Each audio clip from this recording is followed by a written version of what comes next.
The gap between rich and poor in this country has never been greater.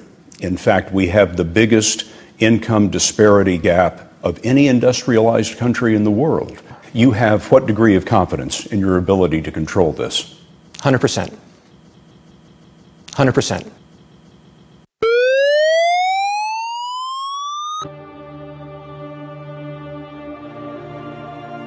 "90 days ago, we requested Ben Bernanke's resignation as Federal Reserve Chairman.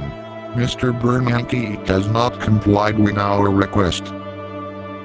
The Federal Reserve's policies are systematically looting the country to enrich 0.1% of the population.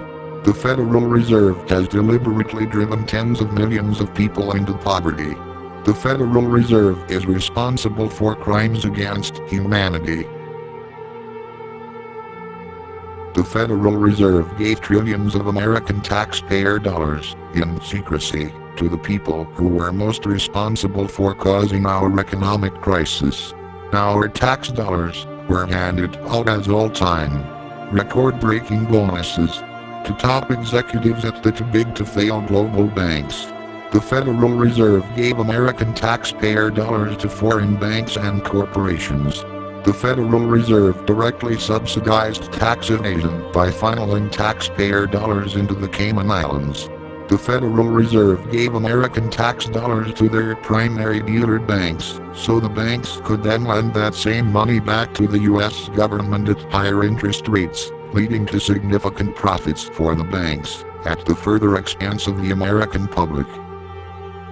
Through bailout programs, the Federal Reserve socialized financial losses onto American taxpayers and privatized profits into the hands of global banks.